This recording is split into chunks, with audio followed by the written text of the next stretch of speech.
back to All the Math. That's all the math you need for computer science. This is Volume 1, Discrete Mathematics, Episode 4, Probability. And I'm going to start right off the bat with a warning here for you. There are two episodes in this Discrete Mathematics volume that invariably students find the most challenging. And this is one of them. The other one is Episode 6 on counting. And students are always telling me that, this is sort of the hardest one that they find. So heads up, get your thinking cap on, get all your neurons firing in the same direction. I think one of the reasons probability is hard is because it's so easy to convince yourself you have the right answer. A lot of the other units in this and other volumes, if you don't know the answer, you kind of know that you don't know it. But in probability, for whatever reason, it is so easy to be so confident and write out your answer and just say, yeah, that's the probability that such and such happens, and you're just dead wrong. And it's not screaming obvious why it is that you're dead wrong. So, little heads up there. If you've taken a class on probability and statistics before, you've heard those two words used together, probability and statistics. They often go together, and many universities have a course called exactly that. They're actually different from each other, they're distinct, and I wanted to take a moment to talk about the difference between the two because they're often confused. I think the reason they're confused is because they go together and involve many of the same concepts, but really probability and statistics in some ways are opposites of each other, or perhaps better, they're complements of each other, all right? Here's the way you want to think of it. Probability is about reasoning forwards. That's the way I think about it. It's about reasoning from a model of the world to outcomes. So for instance, we might know that the world works a certain way. We might have a couple of dice, say, and we know that one of the dice is fair. It's going to come up with, 1, 2, 3, 4, 5, 6, equal number of times always. The other die, though, is fixed. It's a loaded die. It comes up 6, maybe twice as often as the other ones. Maybe someone's trying to cheat at bunco or something, so they kind of smuggled that die into the other ones, right? So we got two dice. One is fair, one comes up more often with 6. Probability would say, given that I know that I have one fair die and I have the other die that comes up 6, maybe twice as often as the other things, what's the probability that I'm going to get doubles? Or what's the probability that I'm going to get double 6s? Those are the kinds of questions that probability asks. Given that we have a model, what's the probability that I get certain outcomes? All right. Statistics is really the inverse of that. It's reasoning backwards from outcomes to models. Statistics would say, given the fact that I roll this pair of dice 100 times, and I write down and keep track of all of the outcomes that I get, keep track of all the data, given that I've done that, what's the likelihood that one of the dice is loaded?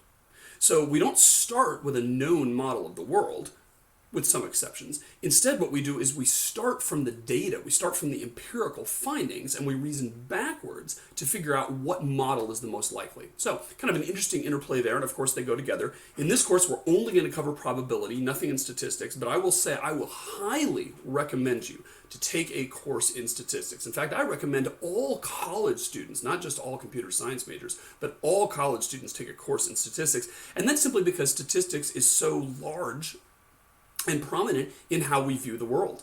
And you will see all kinds of statistical claims out there in the news from science, from economics, politicians constantly spouting factoids that are statistics. Every time we have a run up to the next election, you're always hearing all kinds of claims and commercials and debates that have a statistical flavor, making some kind of statistical claim. And I think it's hugely important to be able to properly reason about those things. So, highly recommend taking a statistics class, even if it's not required for your major. All right, so let's talk about probability. We're going to start with just some basic concepts, and the first one has to do with this symbol called omega that we used before. The capital of omega looks kind of like a flexing bicep, if you recall.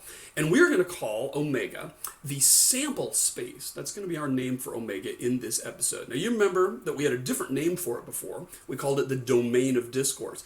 And it still kind of means that, okay? We're going to call it the sample space because it's a little bit of a distinct flavor from what it was before, but it's still sort of the set of all possible things that could happen. And the way you want to think of the sample space is that there's some experiment that's about to commence.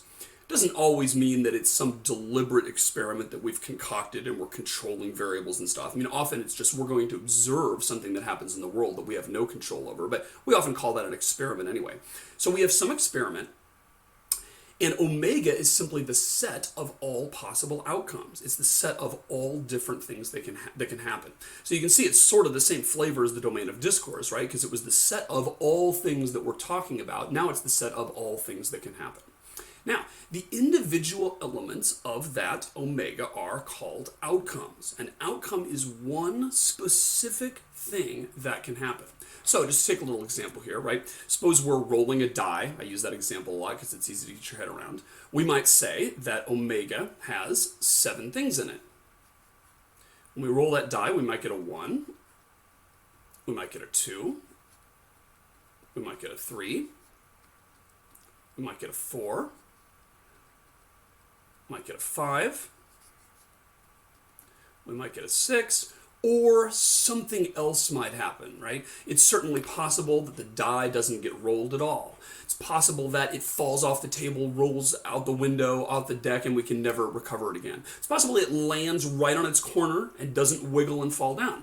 It's possible that between the time I roll the die and the time the face comes up, there's a nuclear holocaust, and we never find out the answer, right? So if we really want to be anal, or whatever you might say, about keeping track of everything that might happen, we of course have to keep track of every possible contingency, not just the obvious ones. Now, a lot of times what we're going to do is say, the probability of anything other than these established 6 outcomes for the standard die faces is so remote that we're just going to ignore it and say the probability of that is 0. But, just kind of start off by being careful here and making sure that we define every possible thing, right? So, an outcome, as I said, is an element of the sample space. So we could say, an outcome O1 is equal to that. Maybe outcome O2 is equal to that. Notice there's no curly braces here, right? And that's because an outcome is an element of the sample space. Okay.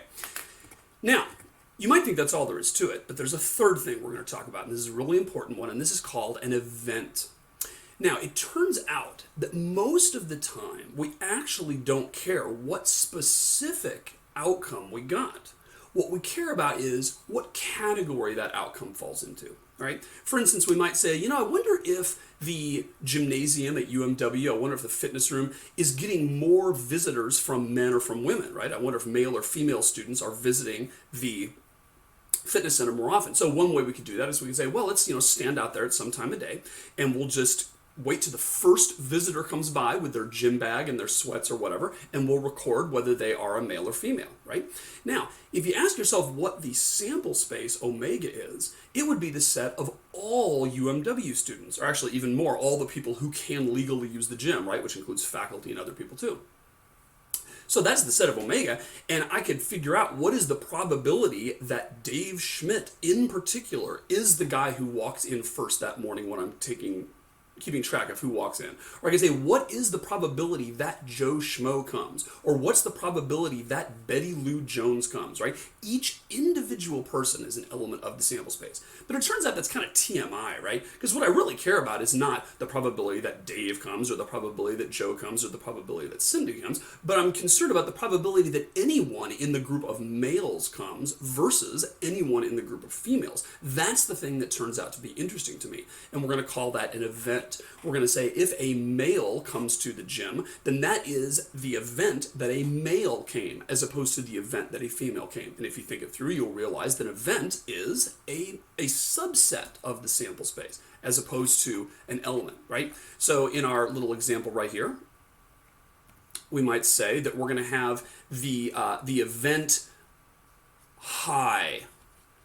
And that means the event that I get a high dice roll. And so maybe we say that's going to be 4, 5, and 6. We could also say that we're going to have an even event.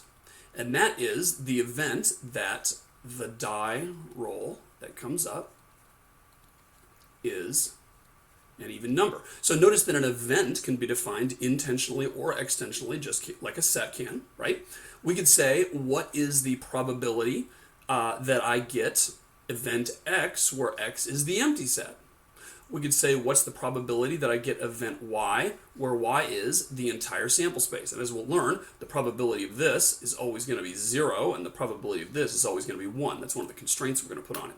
But bottom line is, an event is simply a subset of the sample space. It's a set of outcomes that I'm particularly interested in, and most of the time, we're actually not going to be talking about what the probability of an outcome is, but rather the probability of an event, where event is simply some set of possible outcomes.